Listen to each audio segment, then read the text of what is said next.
कि हिंदुत्व के ऊपर, सनातन के ऊपर बहुत बड़ा संकट पूरे देश में व्याप्त है। जो खुलेआम ये कहते हैं कि वंदे मातरम नहीं कहूंगा, जो करना हो कर लो।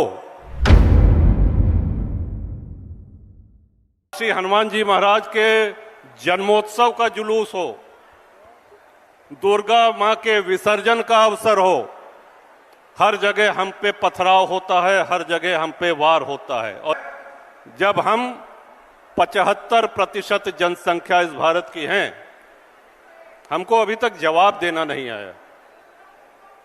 और हमारी इसी कमजोरी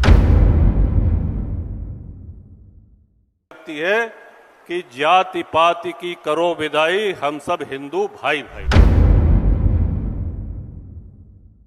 जात पात की करो विदाई, हम सब हिंदू भाई भाई। कुंडा के विधायक रघुराज प्रताप सिंह उर्फ राजा भैया के ये बोल महज एक नारा नहीं, बल्कि 2027 की सियासी जंग से पहले एक बड़ा संकनाद है।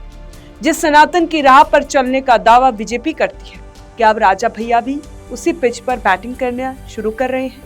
प्रयागराज की धरती, संगम का किनारा और बाबा बागेश्वर का मंच, राजा भैया का ये अवतार उत्तर प्रदेश की राजनीति में क्या नया तूफान लाने वाला है? आज करेंगे इसी पर चर्चा, आप बने रहे हमारे साथ।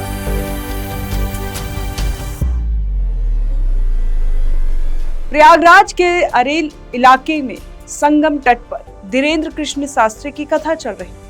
माहौल भक्तिमय, लेकिन जैसे ही मंच पर राजा भैया आए, उन्होंने भक्ति को शक्ति और राष्ट्रवाद से जोड़ दिया। राजा भैया ने सीधे तौर पर उन लोगों को निशाने पर लिया जो वंदे मातरम गाने से परहेज करते हैं। कि हिंदुत्व के ऊपर, सनातन के ऊपर बहुत बड़ा संकट पूरे देश में व्याप्त है। जो खुलेआम ये कहते हैं कि वंदे मातरम नहीं कहूंगा, जो करना हो कर लो। श्री हनुमान जी महाराज के जन्मोत्सव का जुलूस हो, दुर्गा मां के विसर्जन का अवसर हो, हर जगह हम पे पथराव होता है, हर जगह हम पे वार होता है। और अब सवाल उठता है, क्या राजा भैया बीजेपी के एजेंडे पर चल रहे हैं? योगी सरकार का नारा है बटोगे तो कटोगे, और राजा भैया कह रहे हैं जात पात की विदाई करो। दोनों सुर एक जैसे लगते हैं। कुंडा के बाहुबली नेता का ये हिंदुत्व प्रेम अचानक नहीं जगा, इसके पीछे एक गहरी रणनीति भी दिखती है। राजा भैया जानते हैं कि यूपी में फिलहाल हिंदुत्व की लहर सबसे बड़ी राजनीतिक ताकत है। ठाकुरों की नाराजगी की खबरों के बीच राजा भैया खुद को एक हिंदू हृदय सम्राट के रूप में पेश कर अपनी पकड़ और मजबूत कर रहे हैं। वंदे मातरम का मुद्दा उठाकर उन्होंने सीधे तौर पर ध्रुवीकरण की राजनीति को हवा दी है। राजा भैया ने मंच से जो तर्क दिया, उसने बुद्धिजीवियों को भी सोचने पर मजबूर कर दिया है। जब हम 75% जनसंख्या इस भारत की हैं, हमको अभी तक जवाब देना नहीं आया। और हमारी इसी कमजोरी है कि जाति पाति की करो विदाई, हम सब हिंदू भाई भाई। ये बयान दर्शाता है कि राजा भैया अब खुद को सिर्फ कुंडा तक सीमित नहीं रखना चाहते।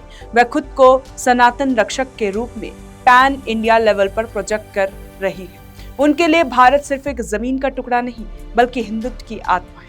राजा भैया की इस हुंकार के कई सियासी मायने हैं। सपा बसपा को संदेश, जो दल वंदे मातरम या सनातन के मुद्दे पर चुप्पी साधते हैं, राजा भैया ने उन्हें राष्ट्र विरोधी करार देने से देर नहीं की। जात पात से ऊपर उठकर हिंदू एकता की बात करना सीधे तौर पर बीजेपी के कोर वोटर और युवा वर्ग को अपनी ओर खींचने की कोशिश है। बटोगे तो कटोगे के दौर में राजा भैया का ये बयान उन्हें सत्ता के और करीब ला सकता है। राजा भैया का ये बदला हुआ अंदाज बता रहा है कि उत्तर प्रदेश की राजनीति में अब ठाकुर वर्सेस ब्राह्मण या जाति आधारित राजनीति के ऊपर सनातन की चादर चढ़ने वाली है। बाबा बागेश्वर के मन से राजा भैया ने यह साफ कर दिया है कि आने वाले चुनाव में मुद्दा विकास से ज्यादा विरासत और राष्ट्रवाद का होगा। क्या राजा भैया का ये हिंदुत्व कार्ड उन्हें यूपी की अगली बड़ी पावर बनकर उभरेगा, या फिर ये बीजेपी के साथ एक बड़े गठबंधन की तैयारी है? अपनी राय कमेंट बॉक्स पर जरूर बताएं और देखते रहें ONOG न्यूज।